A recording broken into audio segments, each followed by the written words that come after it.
yeah, a lot of stuff. Yeah. That's pretty cool.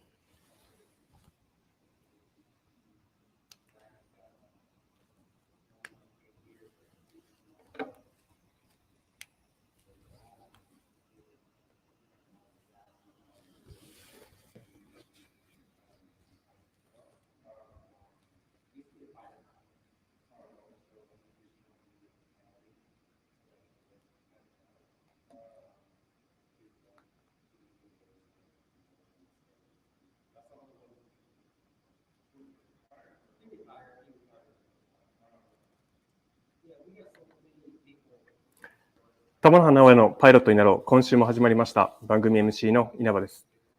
この番組はパイロットになろうと思っている方々、航空業界へ就職したいと思っている方々、そして航空業界に興味がある方々へ向けて有益な情報を配信する番組です。これまでの情報提供番組に加えて、アメリカで就労ビザをパイロットとして取得したいという方々を応援する番組としてお届けいたします。この番組はAirSmart、Aviation アカデミー、見える本質、みえほんチャンネル、以上3社の提供でコミュニティラジオ FM ギノワンからお届けします。放送は FM ギノワンのホームページからもご覧いただけます。ホームページにリンクされている YouTube とツイキャスでは動画配信を、リッスンラジオでは音声配信を行っています。本日もよろしくお願いいたします。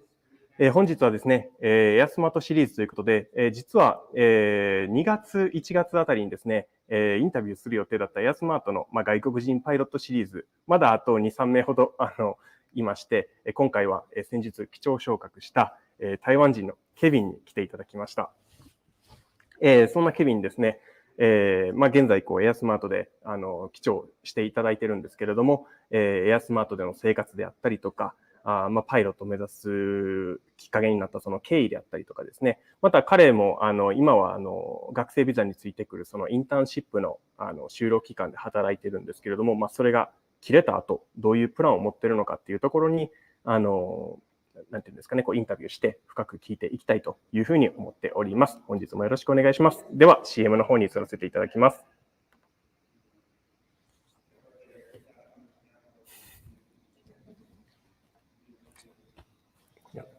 Commercial right now. Mm-hmm. Okay.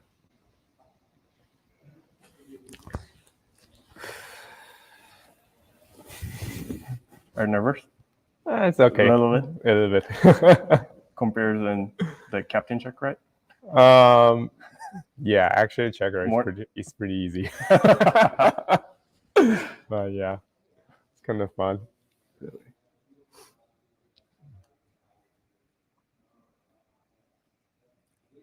So you were doing this for since from Japan?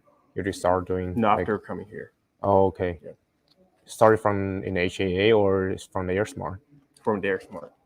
Yeah. Because Tana has this, radio program. So okay. After I came here, and then I started doing this on the, the MC. Yeah. Oh, so he kind of let you to be a host, and then that's nice. That's cool.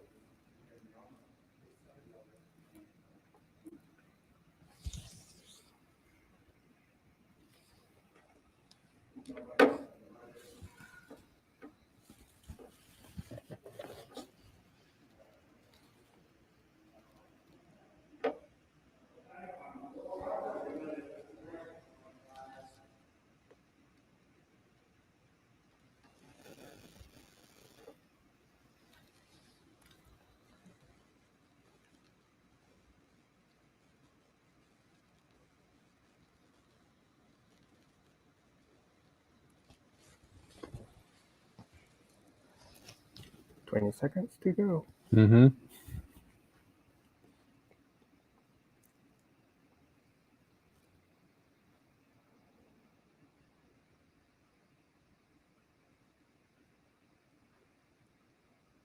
Oh, and in the middle of the program.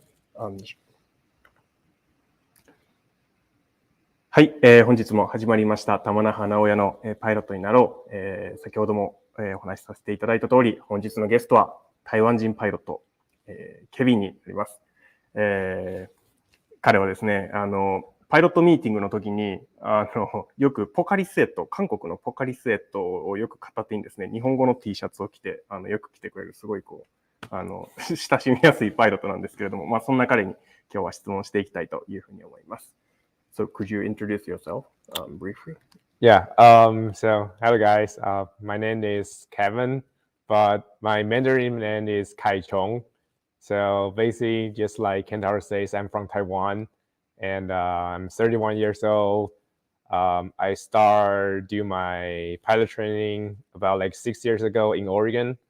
I gained my hours, like 1,200 hours, about like last year, and then I applied for the AirSmart, and luckily me, I got an offer from here.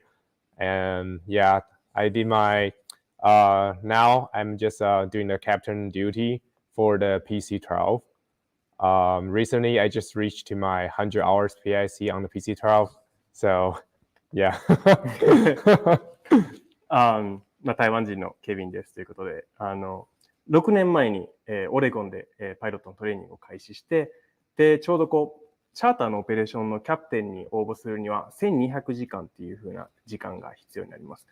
で、1200時間を持ってたので、AirSmartにアプライをしてキャプテンになって、で、ちょうど PIC として100、100時間が溜まったということで、今はどんどんPIC としての経験を、機長としての経験を貯めているその段階にあるこの台湾人のケビンになります。そんなケビンですね、今日はどんどんいろいろ聞いていきたいと思うんですけれども、まずは最初にですね、どういうふうな経緯でパイロットになったのかっていうところを今日聞いていきたいと思います。So, why did you decide to be a pilot? So I know everybody's going to say, "Oh, I was dreaming about becoming a pilot when I was a kid," but no, I'm not. I actually, so when I finished my military duty in Taiwan, because we have to do it as a man. So after that, I start thinking about, okay, what should I do in the future? It took me a while, like half year around, to think about, okay, because I'm kind of person, I don't want to just sit in the office from 8 to 5. It's kind of like boring life to me. Then I talked to my uncle in Taiwan. He was the fighter jet pilot before, flying in Taiwan. And at that time, about like 6 years ago, his godson is actually doing the pilot training in Oregon, so in HAA. And my uncle just suggested me, say, "Hey, Kevin, maybe you could try to, become the pilot. It's a challenging things to do. And flying is a fun thing. So you can enjoy the view, many things. It's not just sitting in the office." So I think, yeah, maybe I can try that. So I talked to my parents. We discussed a little bit, and I feel very grateful because my parents, they willing to support me to do. They gave me all the training fee, so they sent me to the United States, and I did my I started doing my pilot training. I start like it. I start loving it to do during my training. So it's kind of like building up. It's not like a dream job when I was a kid. It's only start when I start doing this, and I feel like, oh yes, this is what I want. And I got my commercial license. I be in the CFI. I even more like it because being the CFI is very happy things to do for myself. So yeah, that's kind of like a basic story for me to why I choose to become a pilot. Okay, yeah. Thank you. 今お話しいただいたのはですね、もともとよくパイロットになる人にパイロットになりたかったのなんでなんですかって聞いたら、大体よくある答えとしては小さい頃から飛行機が好きでとか、そういう答えが返ってくるのがほとんどだと思うんですけれども、ケビンの場合は違うと。台湾はミリタリー、軍隊に行かないといけないっていうところがあって、その、有名なところで言うと韓国とかも同じやと思うんですけれども、台湾も同じように、ミリタリーに行かないといけないということで、それが終わった時に、これから将来どうしようって、ケビンは考えた。で、その時に、おじさんが、ファイタージェット、戦闘機のパイロットで、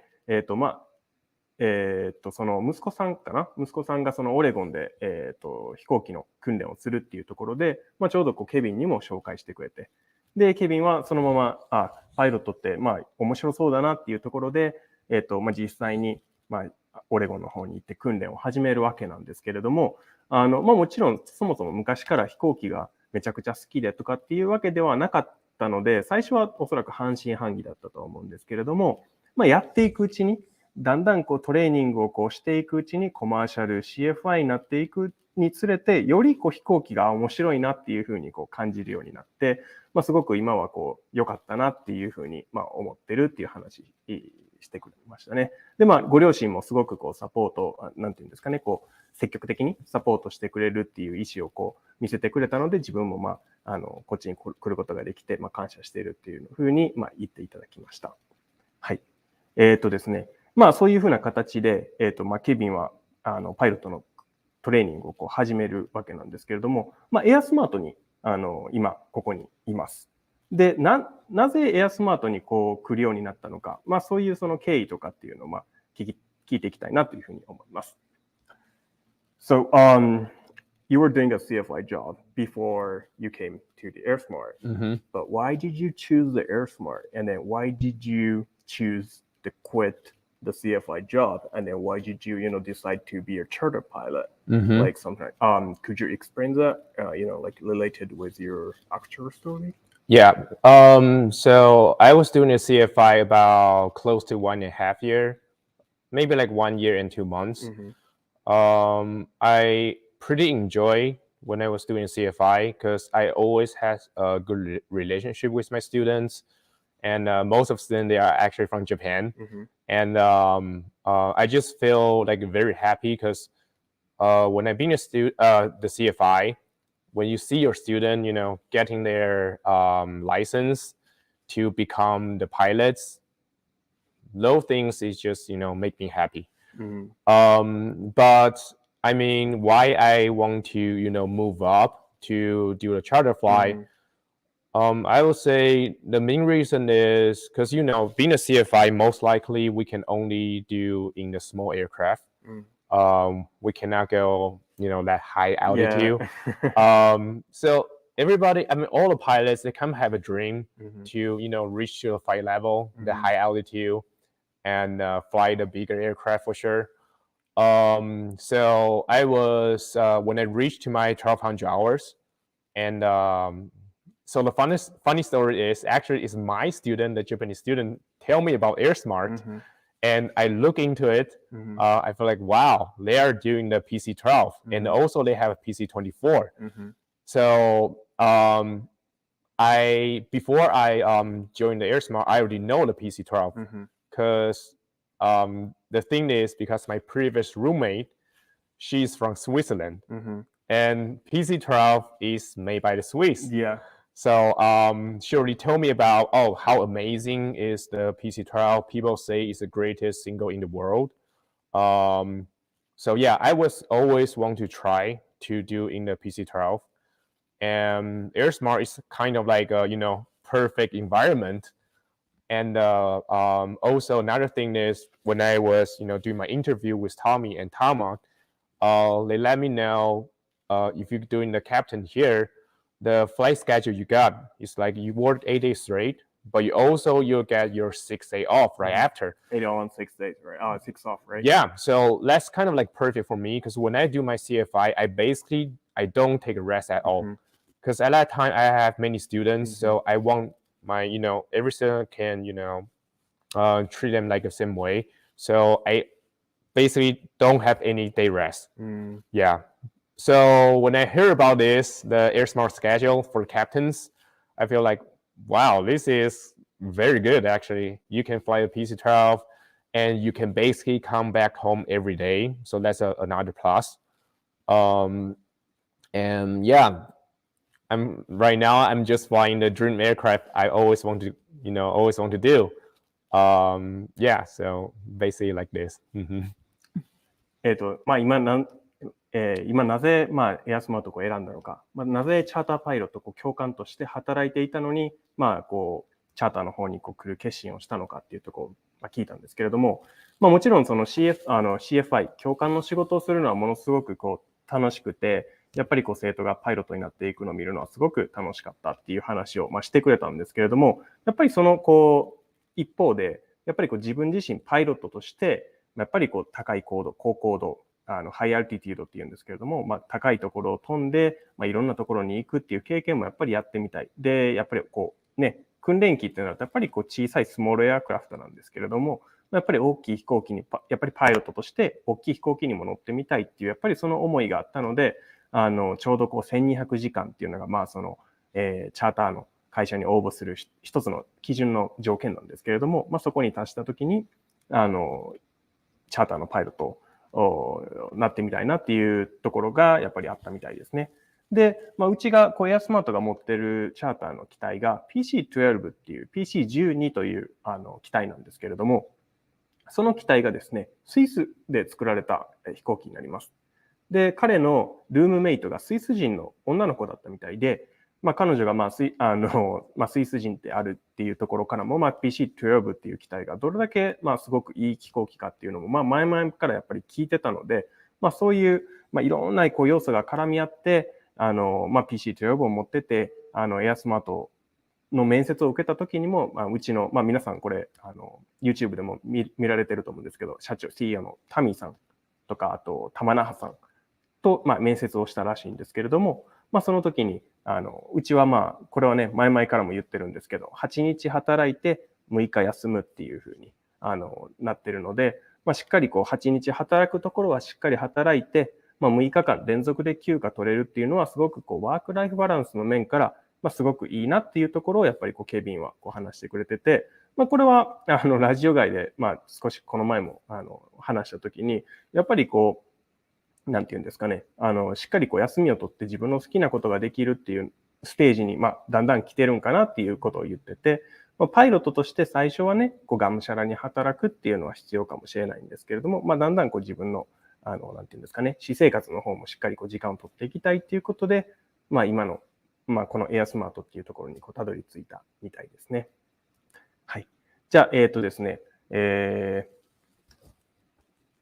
実際に、来られました。で、ケビンが来てですね、これまでは小さい飛行機の教官として教えてたわけなんですけれども、こちらに来て、いきなりお客さんを乗せて、実際に大きな飛行機で客単を乗せて、大きい空港ね、サンフランシスコであったりとか、ソルトレイクみたいな大きい空港にも行くんですけれども、その辺の、なんていうんですかね、訓練の様子であったりとか、そっちの実際の運用の方がどうなのかっていうところに、もう少しインタビューしていきたいというふうに思います。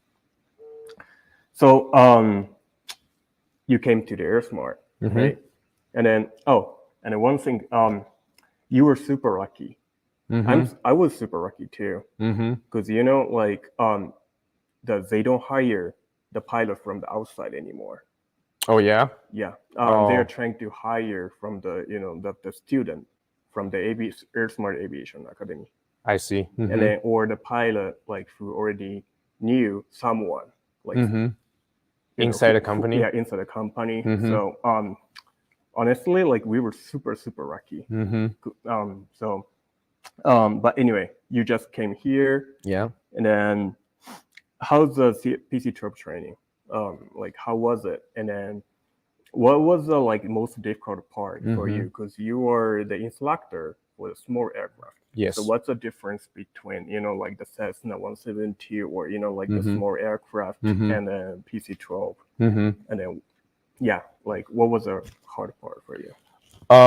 So right now, the total hours I have in the PC-12 is around close to 200 hours, including the training part. I would say for controlling the aircraft, it's actually not difficult because the PC-12, you can imagine, it's just like a giant 172 with a retractable landing gear, and it's a turboprop.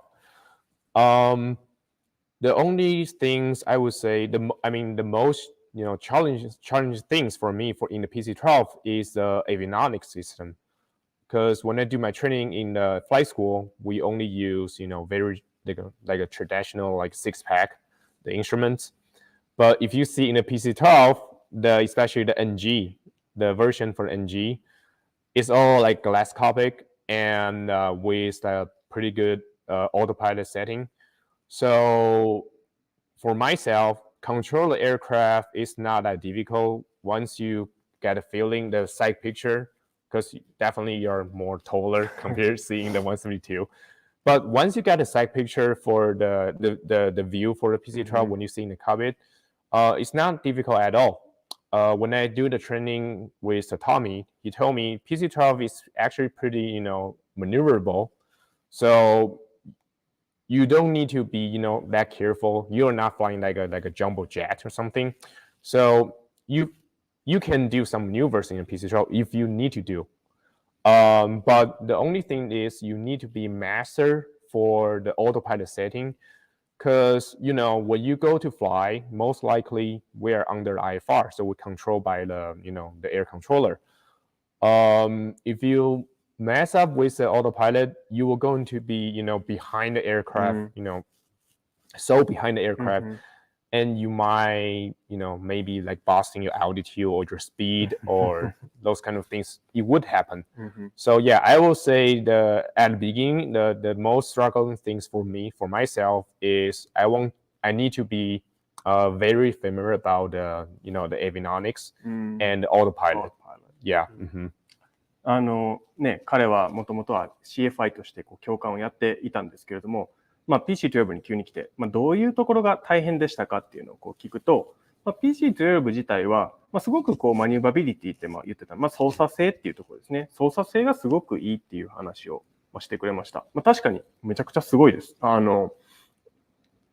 誰しもがやっぱりPC-12 を経験したパイロットは誰しもが言うんですけども、すごく扱いやすい機体だっていうふうに言うんですけども、だから操作すること自体は、対して小さい飛行機と変わらなかったので、そんなに難しくはなかった。むしろ簡単だったっていうふうに言ってくれてます。ただじゃあ何が難しいかというとですね、アビオニクスという話をしてたんですけども、やっぱり中のシステムがやっぱり少し違ったりとか、したりとかですね、特にオートパイロットのところは、これまで教官をやってるときは全てハンドフライング、手で操縦するので、オートパイロットを使う機会っていうのはやっぱりなかなかないんで、もちろんある機体もあって、僕自身は結構オートパイロットのやり方を教えてもらったりとかはしたんですけれども、訓練生時代に。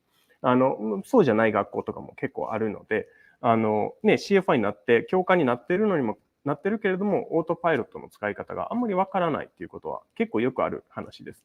なので、そういうところをオートパイロットの使い方がですね、しっかりできてないと、結構ビハインドっていう言い方をしてたんですけども、遅れてしまうというか、やっぱりちょっとなんていうんですかね、操作が後手ですね。後手になってしまうっていうようなことを言ってくれてたので、やっぱそこがやっぱり一番の違いじゃないかなっていうふうに、言ってくれました。そこでですね、実際に最初、ケビンがこちらに来てですね、トレーニングをCEO のタミーさんと一緒にトレーニングをするんですけれども、まだ確か2、3回ぐらいしか飛ばずに、キャプテンのチェックライドを受けるぐらい、すごく優秀な、やっぱりパイロットなんですけれども、実際の試験がどうだったか、そこをちょっと聞いていきたいと思います。So how was the captain check ride with Tommy? Like, was it easy, or what kind of things did you do? So most likely we are more focusing on the flight portion. The ground portion, basically, he just asked about the regulation for the Part 135, like what is your duty time, maximum duty time, or maximum flight time, those kind of basic stuff, and aircraft limitations.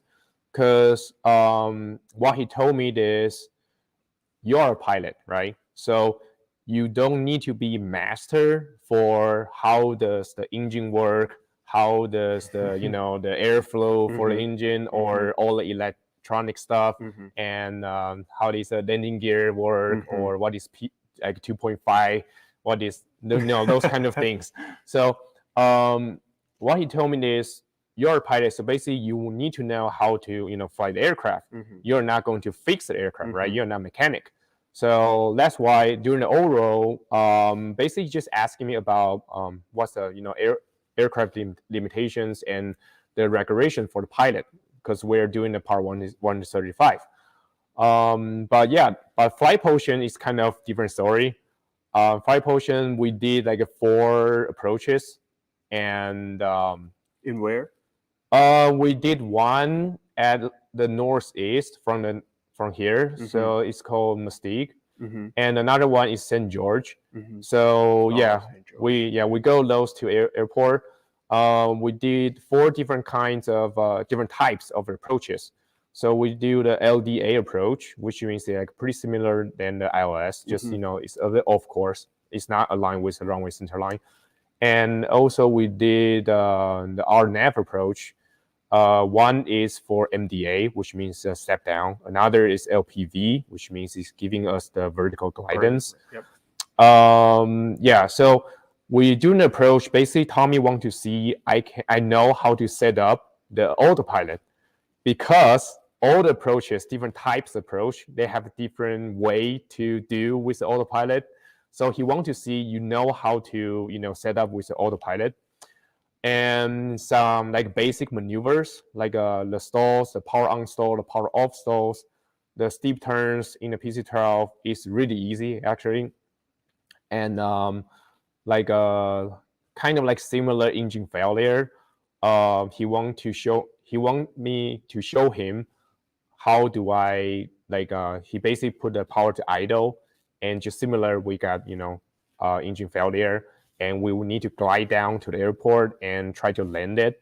So that's kind of like most challenging part, because we're setting for idle power, so we're diving down, not like diving down, but we do our best rate to going down, but you have to have a good sense between you and the airport and your altitude. Try to find the best way to to fly to the airport and land without the power. That's a most challenging things in check ride. Other than that, I will say it's not that difficult. Another one is we need to do like a no flaps landing. That's a little bit challenging, but it's okay. Yeah. So I will say it's not that difficult, but it's not that easy. Yeah, it's not that easy as well, and it's fun. Yeah. 今どんな感じで試験が進むんですかっていうふうに、皆さんね、やっぱり機長でね、一つのエンジン、うちは PC-12 っていうのは一つのエンジンしかないので、チェックライドとかも結構厳しいんじゃないかっていうような質問とかも結構最近いただくんですけれども、ダーナさんはいただくんですけれども、そんなに意外にみんな苦労してないんですよね、実は。で、今もケビンに聞いたら、そんなに難しくないと。もちろん簡単ではないけれども、思ってたほどやっぱり難しくはないっていうふうに言ってくれてて、実際に試験でどんなことをするんですかっていう質問を聞いたんですけれども、4つのインストゥルメントアプローチ、いわゆる景気飛行、日本語で景気飛行進入というやつですね。これ4本やって、マニューバーもしっかりして、エマージェンシーですね。エンジンフェイリア、エンジンが、なんていうかな、日本語でエンジンがなくなった時にどうするのかみたいなところも、しっかりやるんですけれども、基本的にその景気飛行進入ですね。アプローチっていうのは、オートパイロットでどこまでしっかりなんていうんですかね、オートパイロットどこまで理解してるかっていうところにむしろ焦点が当てられた。で、なおかつエンジンフェイリアの部分ではエンジンのパワーなしで空港にしっかり着陸、緊急着陸できるかっていうところもしっかり見られて、そういうところ、オートパイロットのところと、そういう緊急操作でしっかり空港に着陸させるっていうところがやっぱり難しかったっていうふうに言ってくれてます。もちろんそうですよね。PC-12 っていうのはエンジン一つしかないです。うちは PC-24 っていう24っていう2つのエンジン、トゥインエンジンのジェットの飛行機もあるんですけれども、PC-12 は1つしかないので、どうしてもやっぱり緊急時の操作っていうのがすごく重要になってきます。なので、うちの CEO のタミーさんがチェッカーをやったんですけれども、そういうところが結構、なんていうんですかね、重要になってくるっていうところになりますね。はい。コメントをいただいてますね。藤田さん、玉名さん若くなった。玉名さん今日はですね、さっきまで横で新しい生徒の見学の対応されてたんで、今日はいないんですけれども、そのところでですね、一旦ちょうどこう番組も半分のところまで来ましたので、一旦 CM の方に入らせていただきます。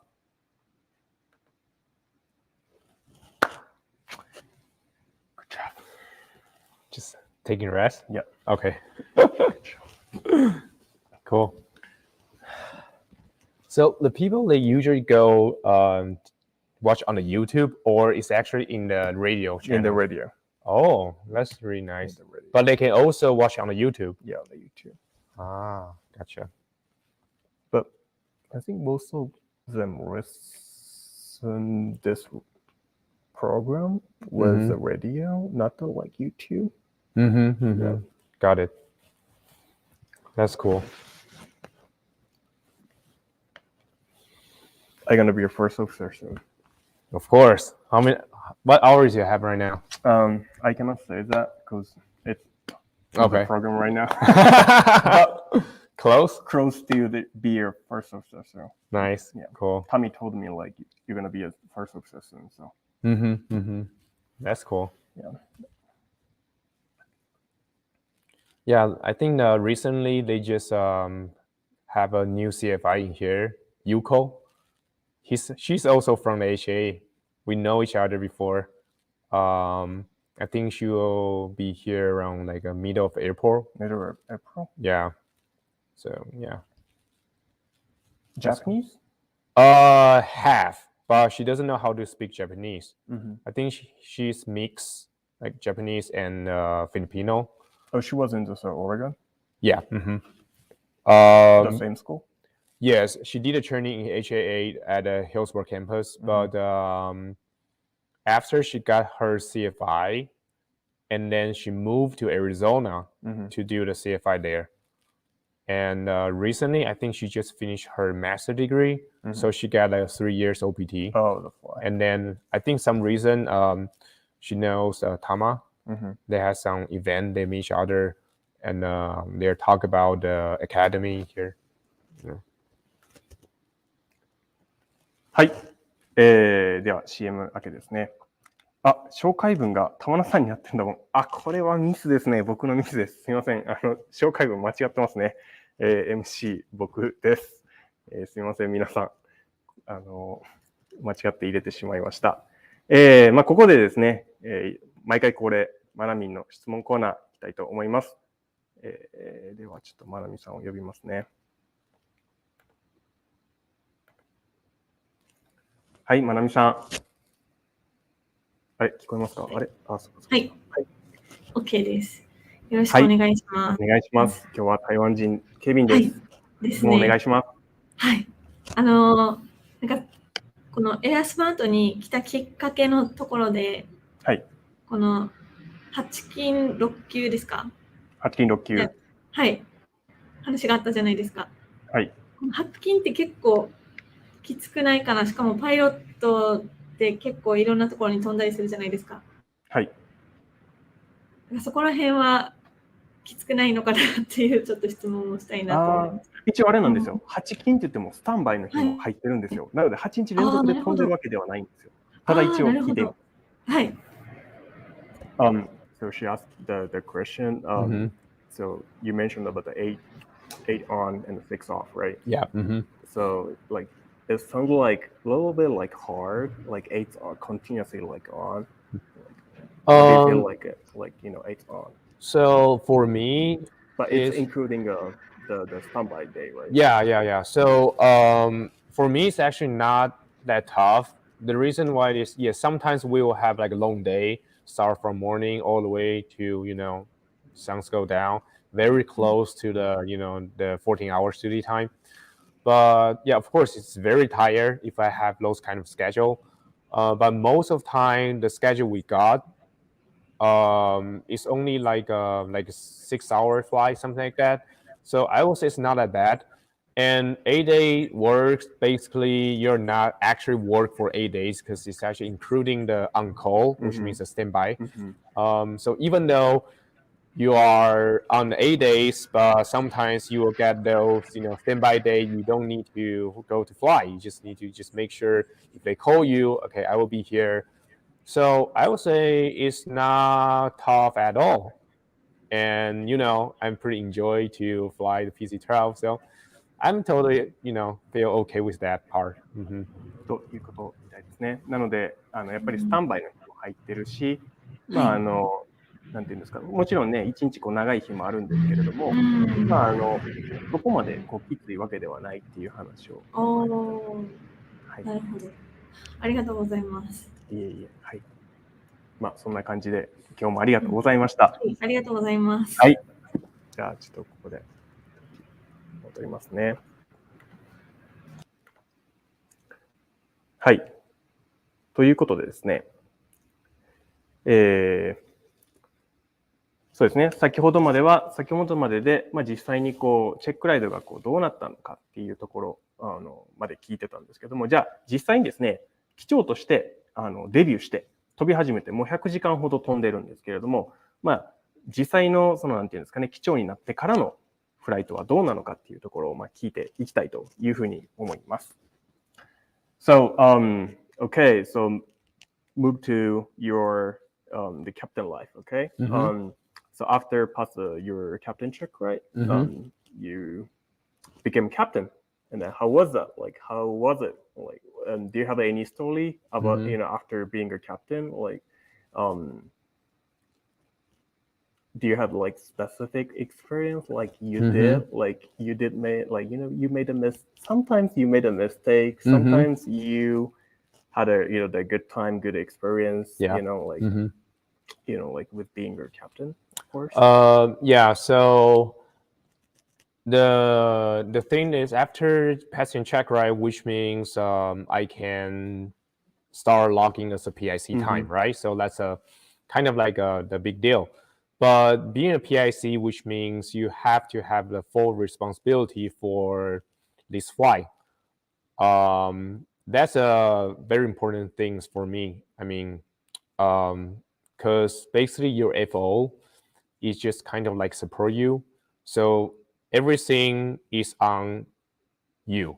You know what I mean? So yes, I will say I made so many mistakes at the beginning. Even now, I still learning. But that's a good thing because you learn something every day, and you learn from the mistake. So I think people make mistake, but we also know how to learn from it. So I think that's a good things for making mistake, but it's not always good. I mean, you know what I mean. But anyway, my point is, being the PIC, being the captain, is it's pretty enjoy for sure. But also you have to think about what. So let's say your passenger is kind of rush, right? They want to go to their destination, but if you know the weather is not that great over there, you need to find a way to land, but you also don't want your passenger feel like, okay, because if we want to fly into a storm, means we'll hit by the turbulence, so maybe they will feel motion sickness like this. So we have to find a balance between those two. Yes, we want to bring them to the destination, but we also need to let them know it will take longer because the weather just look like that. So we don't want you to feel unsafe. But we want to finish our mission. So those kind of things, I think, is the biggest, the challenge things for captain, because you need to make a right decision between, you want to go or no go. So yeah, I have one experience is the lady, I'm going to take her to the Santa Monica, but the weather that day at North Las Vegas just very, very bad. And the lady started, a little bit worried about, oh, can we actually take off? The wind just blowing so strong. But for me, I know PC-12 can handle this kind of, kind of weather. So, but I also very worried about because she just feel, not comfortable for this flight. And then I asked her about, okay, what is your schedule? What's your plan to go to the Santa Monica? Is that, very important or not? And she just told me, oh, she has an appointment over there. She has to be there at some point. But anyway, um, at the end, I canceled that flight for that day because I don't want her to feel unsafe, because safety is always our first priority. But yeah, so being a captain, you need to know how to find the balance between those two, go or no go.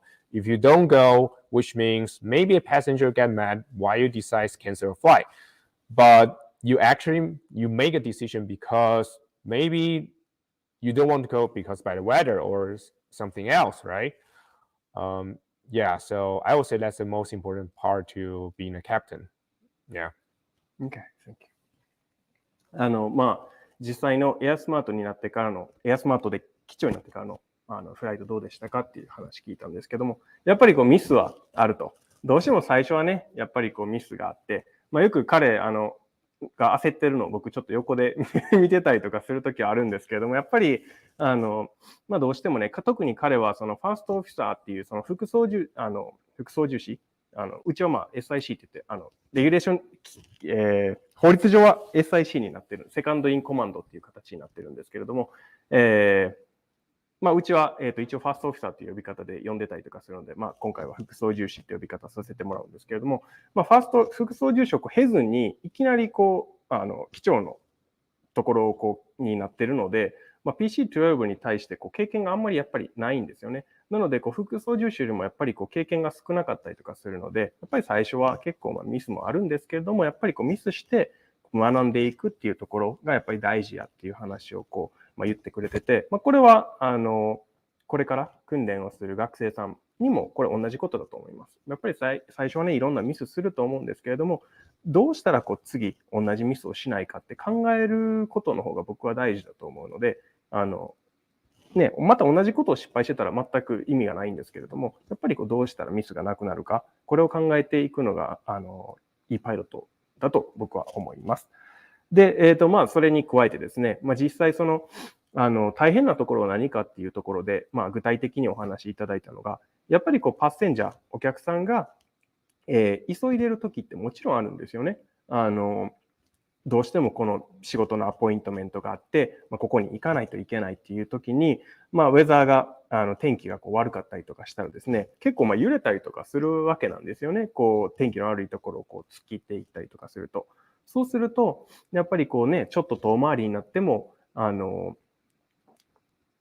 遠回りになっても遠回りのルートを選んだりとかするわけなんですけれども、そういう時にしっかり説明しないといけなかったりとかするんですよね。で、そのやっぱりバランスですね。パッセンジャーお客さんの、リクエストっていうのと、そのウェザーであったりとか、その時間をどうも、このバランスのところだと思うんですよね。あまりにもやっぱり小さいね、エアラインのとかに比べると小さい飛行機なので、結構揺れちゃうと、なんていうんですかね、空酔い、自動車酔いとかと全く一緒で、酔ったりとかする人もやっぱりいるので、そこのバランスが難しいという話してくれました。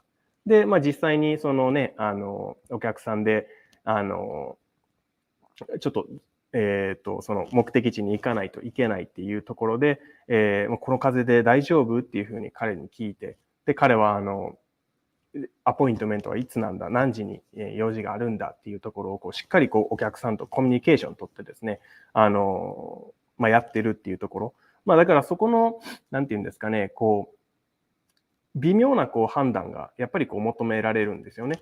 やっぱりエアラインっていうのは、お客さんとの距離は少しやっぱりチャーターに比べると遠いので、あんまり、なるべくやっぱり時間厳守で飛んでいくっていうところはあるんですけれども、うちはやっぱりお客さんとの距離が近い分、お客さんのリクエストに応えたりとかですね、急な変更だったりとか、その、お客さんと相談して、スケジュールを決めたりとかするっていうところで、コミュニケーションがすごく大事になってくるので、そういうところがキャプテンの仕事なのかなっていう話をしてくれました。はい。でですね、コメントの方いただいてますので、ちょっとコメント、読ませていただきますね。ラジオネームいちょんさん、いつもありがとうございます。ケンさん、ケビンさん、こんにちは。遅刻ですみません。今から聞かせていただきました。ケビンさん、台湾ご出身、小籠包。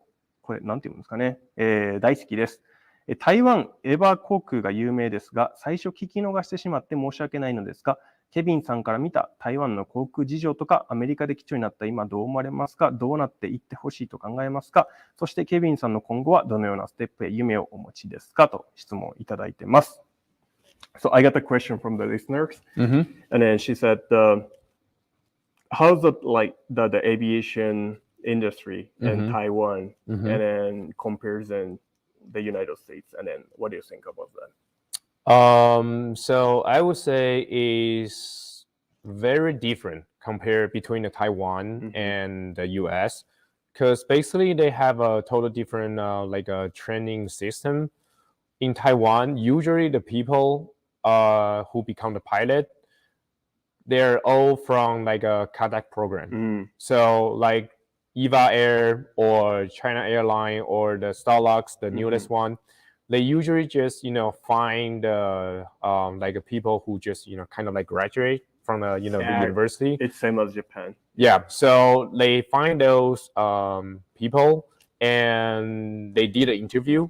So if you pass the interview, they basically just send you to the state or different country to do the flight training.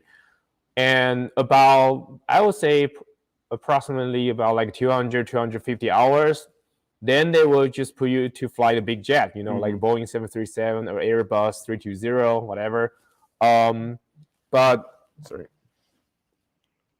yeah, I mean, but compared to the US, the people here usually they need to spend your own money and start from the very beginning, and you probably will become a CFI and start building up your hours, because in the state it's required at least like 1,200 hours to doing the Power 135, right, and 1,500 for the 121, the airline job. So I would say it's a very big difference between the Asia and the US. They have a different way to become the pilots. I agree with that. 今言ったように、やっぱり台湾も日本とやっぱり似てますよね。キャデットプログラム、いわゆる日本でいう自社養成ですよね。ちょうど大学卒業したりとか、台湾はおそらく高校卒業した子も受け入れてると思うんですけれども、そういう経験のない子たちを集めてアメリカに送って、訓練をさせて、250時間コマーシャル事業用の免許を取ったらもうすぐにジェットに乗せるっていうような形になってて、やっぱり全然違うと。アジアっていう形で言ったんですけど、やっぱりアジアの国とアメリカではやっぱりちょっと少し考え方が違うのかなっていう話をいただきましたね。And then one more question is, like, how do you think about the career after, after leaving this company, and then what kind of things you want to do, later on? So to be honest, if I could, I'm willing to stay in AirSmart for, let's say, more than 3 years, because I do really enjoy what I'm doing now. But yeah, for sure, I also want to go into join the airline, but I'm not pretty sure that is what I want. It doesn't mean I don't want to fly a big jet. It just means because most of the airline job, you need to do either like commute, so which means you have to stay outside for standby over there for a couple of days, and then you're back home for only like for a week, and then you need to go other place again. So of course airline, they offer you like in better payment, but you lose your lifestyle, but in AirSmart here, basically I can go back home every day. I can have my 6 days off, so which means it's pretty good. It's fit to me, and talking about the career, yeah, I mean, if I could, I was willing to stay at this company, and my goal is doing the PC-24. That's that's kind of like a dream, but yeah.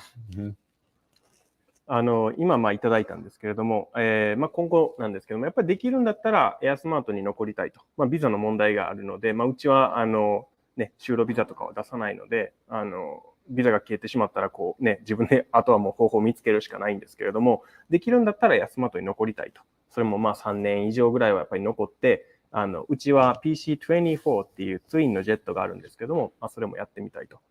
で、もう一つこう話していただいたのは、エアラインパイロットになることと、やっぱりチャーターパイロットになることのこの違いについて話してくれて、これはね、今までこう、インタビューさせていただいたパイロット、これはもうみんな共通なんですけれども、やっぱりこう毎日家に基本的には帰れるっていうところが、一つ大きいのかなと。もちろんエアラインの方が、ね、給料は良かったりとかするかもしれないんですけども、やっぱりこう毎日に家帰れるっていうところが、すごくこういいところなんじゃないかなっていうふうに言ってくれました。はい。藤沢さん、コメントいただいてます。私もエヴァの自社養成訓練生の担当をしていました。さすがですね。台湾人のね、訓練生の方は、やっぱりこう、どこ行ってもこう評判良くてですね、最近は、どこやったかな、Eva Air Flight Training Center in the Sacramento? Yeah, they have one flight school in the California. Yeah.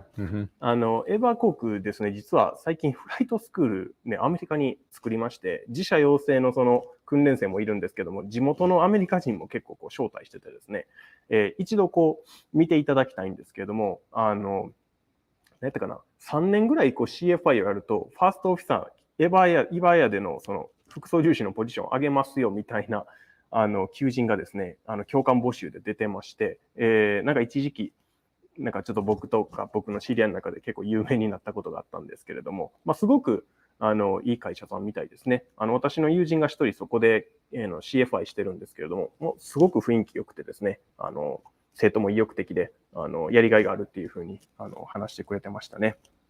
はい。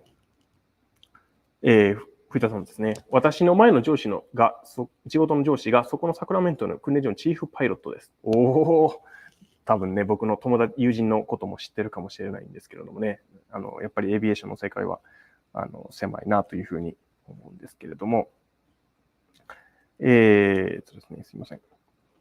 はい。ですね、時間もだんだん少なくはなってきたんですけれども、そうですね。これもう一個こう聞いてみたかったことがこうあってですね、これはちょっと私の質問になるんですけれども、彼ですね、よく自分がミスした、そのチャーターでミスしたことをですね、僕、いろんなパイロットにこう共有するんですよね。僕だけじゃなくて、いろんなパイロットにこう共有してるんですよね。それすごいなとか思ってて、普通ね、やっぱりこう自分がしたミスって結構恥ずかしくて言えないものだと思うんですけれども、惜しげもなく自分が、今日こんなミスしたっていうふうに言ってくれるんですけれども、それはおそらく共感としてすごく、なんていうんですかね、そのミスからこう学ぶっていうところをすごくこう意識してるからだと思うんですけれども、ちょっとそこについて何か考えがあるのか、ちょっと最後に聞いてみたいというふうに思いますね。So, this is my question. Okay. Not the question from the listeners. Okay. This is my question since you came here. So you always try to share your experience with the other pilot and including me, and then, like you use it like everyone like today like the last time I did this mistake like something like that. I feel like that's super great because like most of pilot doesn't want to share their mistake. You know what I mean, right? Yeah. But you are the only one, like this is a kind of first time for me, like to get the information from the other pilot. That information is, like the pilot mistake, like some mistake for them. So do you have like any idea, like, is there any like your thought, to share the information that you did mistake? Yeah, so it's not only I'm doing that for now, because when I doing my CFI job, I was always being like this, because I feel like, because we are all human, and human make mistake, and so people usually don't want to talk about because they feel embarrassed because making mistake. But I feel like if you're willing to share this kind of information, can actually prevent the people making the same mistake. And it's not only good for yourself, and it's better to let other people know this may happen to you as well. So if other people know, if they already knew about this, and they probably won't make the same thing if the things happen to them. So I think it's not sharing the mistake, is more like helping other people. And I think this is also very important, especially if you're working as a CFI, because basically you are like a teacher.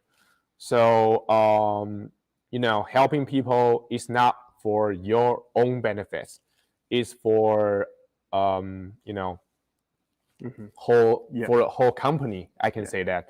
So coming into the AirSmart, I just doing the thing I used to do. I don't feel embarrassed when I make mistake, because if I can help people to prevent to make a same mistake, why not, right? So yeah, this is my opinion. Okay. Yeah. やっぱり聞いたんですけども、これはもう教官時代からやってたと。しっかり失敗を共有して、その共有から他の人のミスを防ぐっていうところでね、やっぱり分かってても、ね、これはみんな分かってると思うんですけども、分かっててもやっぱりできないことだと思うので、それだけケビンが素晴らしい、人間性を持ったパイロットであることが分かると思うんですけれども、本当に、キャプテンとして毎日しっかり仕事をしてくれてます。ありがとうございます。時間が来てしまいました。皆さんね、今日も早かったですね。本日もありがとうございました。この放送は、この番組は、AirSmart、AirSmart Aviation アカデミー、見える本質、見えほんチャンネル以上3社の提供でお送りいたしました。また来週よろしくお願いいたします。また来週。